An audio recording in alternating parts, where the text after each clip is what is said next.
नमस्कार. आज आपण ANN न्यूज नेटवर्कच्या एका लेखावर बोलणार आहोत. त्याचं शीर्षकच बघा कसं आहे, डिजिटल युगातील धोके, आपल्या गोपनीयतेवर टांगती तलवार आणि AIचे बदलती चित्र. आणि सुरुवात तर अजून भारी आहे, तंत्रज्ञानाचा अमृतकुंभ आणि विषाची धार.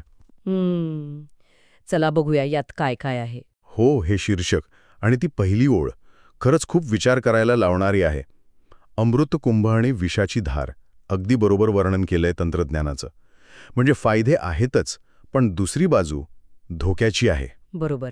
आणि ते धोके कोणते हे पण शीर्षकातच स्पष्ट आहे. एक म्हणजे गोपनीयतेवर टांगती तलवार आणि दुसरं म्हणजे AIचे बदलते चित्र. अगदी. म्हणजे आपली जी प्रायव्हसी आहे, खाजगी माहिती, ती या डिजिटल जगात सतत धोक्यात असते.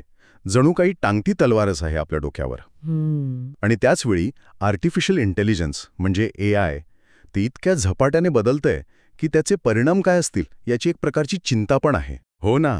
आणि लेखाच्या सुरुवातीला जसं म्हटलंय, आपलं आयुष्य इतकं डिजिटल झालंय की आता यापासून वेगळं राहणं खूपच अवघड आहे. नक्कीच. आपण सकाळी उठल्यापासून रात्री झोपेपर्यंत कोणत्या ना कोणत्या प्रकारे तंत्रज्ञानाशी जोडलेलं असतो. ANN न्यूज नेटवर्कच्या लेखानुसार हे तंत्रज्ञान आपल्या जीवनाचा अविभाज्य भाग बनलंय खरं. पण त्याचबरोबर गोपनीयता आणि AIशी संबंधित आव्हानं सुद्धा वाढत चालली आहेत. हाच त्या लेखाचा मुख्य मुद्दा आहे. अच्छा. मग त्या गोपनीयतेवर टांगती तलवारबद्दल अजून काय म्हटलंय लेखात? म्हणजे फक्त आपला डेटा चोरीला जातो एवढंच की अजून काय? नाही, तेवढंच नाही. खरं तर धोका त्याहून मोठा आहे. लेखात म्हटलंय की फक्त डेटा चोरी नाही, तर आपलं जे ऑनलाईन वावर आहे ना, म्हणजे आपण काय बघतो, काय सर्च करतो, हो. या सगळ्याचं सतत ट्रॅकिंग होतंय. मग त्या माहितीच्या आधारावर आपल्याला काय दाखवायचं किंवा काय नाही दाखवायचं हे ठरवलं जातं, आपल्याला प्रभावित केलं जातं. बापरे. आणि सगळ्यात महत्त्वाचं म्हणजे हे सगळं अनेकदा आपली स्पष्ट परवानगी न घेता होतं किंवा आपल्याला अर्धवट माहिती देऊन आपली संमती मिळवली जाते. म्हणजे एक प्रकारे फसवणूकच. त्यामुळे ती टांगती तलवार ही केवळ अलंकारिक भाषा नाहीये, ती खरी भीती आहे. म्हणजे एक अदृश्य पाळत आहे आपल्यावर सतत. आणि मग या पार्श्वभूमीवर AIचे बदलते चित्र कसं जोडलेलं आहे? काय बदलते लागती AI मध्ये? हो, चांगला प्रश्न आहे. आधी कसं होतं, AI म्हणजे मुख्यत्वे डेटाचं विश्लेषण करायचं, पॅटर्न शोधायचं वगैरे. पण आताचं जे AI आहे, म्हणजे लेखात ज्या बदलत्या चित्राबद्दल बोललंय, ते आता नवीन गोष्टी तयार करू शकतं. म्हणजे टेक्स्ट लिहू शकतं, फोटो बनवू शकतं, अगदी माणसांसारखं बोलू शकतं. अच्छा, म्हणजे जनरेटिव्ह AI. अगदी. जनरेटिव्ह AI हेच ते बदलते चित्र आहे. यामुळे सोयी खूप वाढल्यात यात शंका नाही. पण त्याचबरोबर नवे धोके पण आलेत. जसे की? जसं की चुकीची माहिती किंवा फेक न्यूज मोठ्या प्रमाणावर पसरवणं सोपं झालंय. AI अल्गोरिदममध्ये नकळतपणे पूर्वग्रह असू शकतात, ज्याला अल्गोरिदमिक बायस म्हणतात. त्यामुळे निर्णय प्रक्रियेत भेदभाव होऊ शकतो. आणि नोकऱ्यांवर काय परिणाम होईल ही चिंता तर आहेच. म्हणजे गोपनीयता आणि AI हे आता एकमेकात गुंतलेले आहेत असं म्हणायला हवं. बरोबर.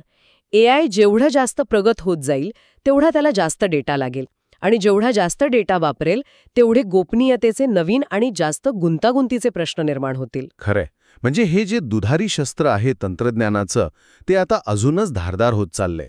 आणि लेखाच्या सुरुवातीला म्हटल्याप्रमाणे आपण यापासून दूर पळू शकत नाही, कारण ते आपल्या आयुष्यात पूर्णपणे भिनलंय. अगदी. पण ANN न्यूज नेटवर्कचा लेख फक्त घाबरवत नाहीये, तो एक प्रकारे आपल्याला सावध करतोय.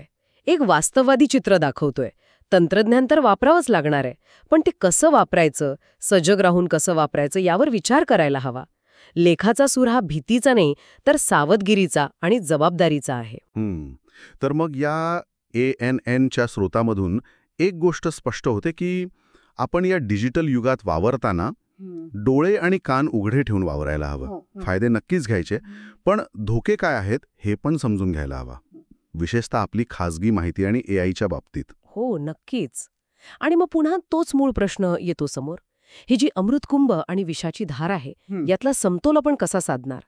म्हणजे तंत्रज्ञानाचा पुरेपूर फायदा पण घ्यायचा आणि त्याच्या धोक्यांपासून स्वतःला जपायचं पण. हे कसं जमायचं? बरोबर. आणि यावर विचार करताना अजून एक प्रश्न मनात येतो. हा समतोल साधण्याची जबाबदारी फक्त आपली, म्हणजे वापरणाऱ्यांचीच आहे का? की ज्या कंपन्या हे तंत्रज्ञान बनवतात किंवा सरकार, त्यांची काहीच भूमिका नाही आहे यात? यावर खरंच विचार करायला हवा.